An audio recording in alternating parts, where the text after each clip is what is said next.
хочу вас павіншаваць. 104 гады тому назад в Менску пачаў працу беларускі з'езд.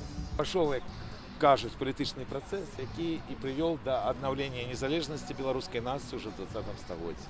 Беларускай зямлі 8 снежня 1991 годзе был загнаны асінавы кол, уже полутруп імперіі зла. Між іншым, па гэтых белавежскіх пагадненнях нават Мінск рабіўся сталіцай СНГ. Нам трэба незалежнасць, свабода і воля для беларускага народа.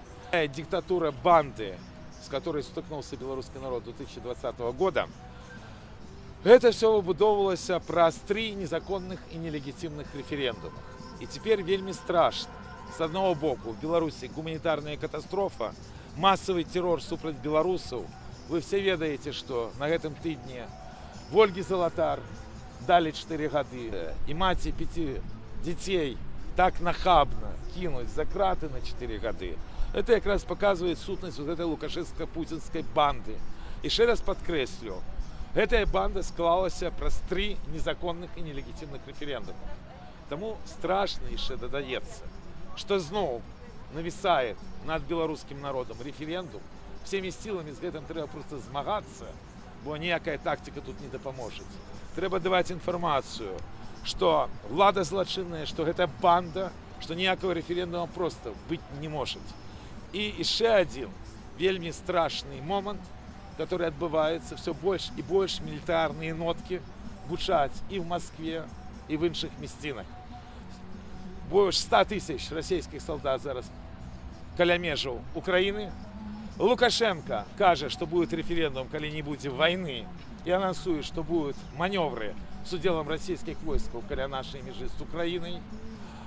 Отбываются достатково страшные подеи, бо той гибридный кризис, который вы бачите на меже Беларуси с Польшей, российские войски каля Украины, лукашенко-путинская банда, это все есть звенья одного ланцуга. Это и есть российский империализм, с яким еще белорусскому народу придется змагаться любыми сродками завсёды, бо іншого просто немагчыма. І при гэтым змаганні мы не павінны забываць про наших герояў. Я вельмі удзячны сябрам партии Миколая Статкевича за то, что подали заявку о 14 године 13 снежня каля Еврокомиссии. И закликаю всех, кто меня чует, каб люди, кто в этот день не працует, пришли, живе. И разом сказали то, что вельми важно сегодня для Беларуси. Свободу Миколаю Статкевичу, свободу политвязням, свободу Беларуси. Миколая Статкевича я ведаю со жнюня 1991 года. Подполковник советской армии, который в открытую сказал, что нельга офицерам и солдатам выконывать злочинные загады ГКЧП. Вот таких офицеров сегодня не хапает белорусскому войску.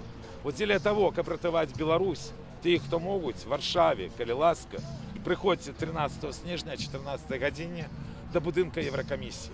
Каб там разом сказать, что Беларусь жила, живее и будет жить. Дякую вам великий. Живе Беларусь! Живе!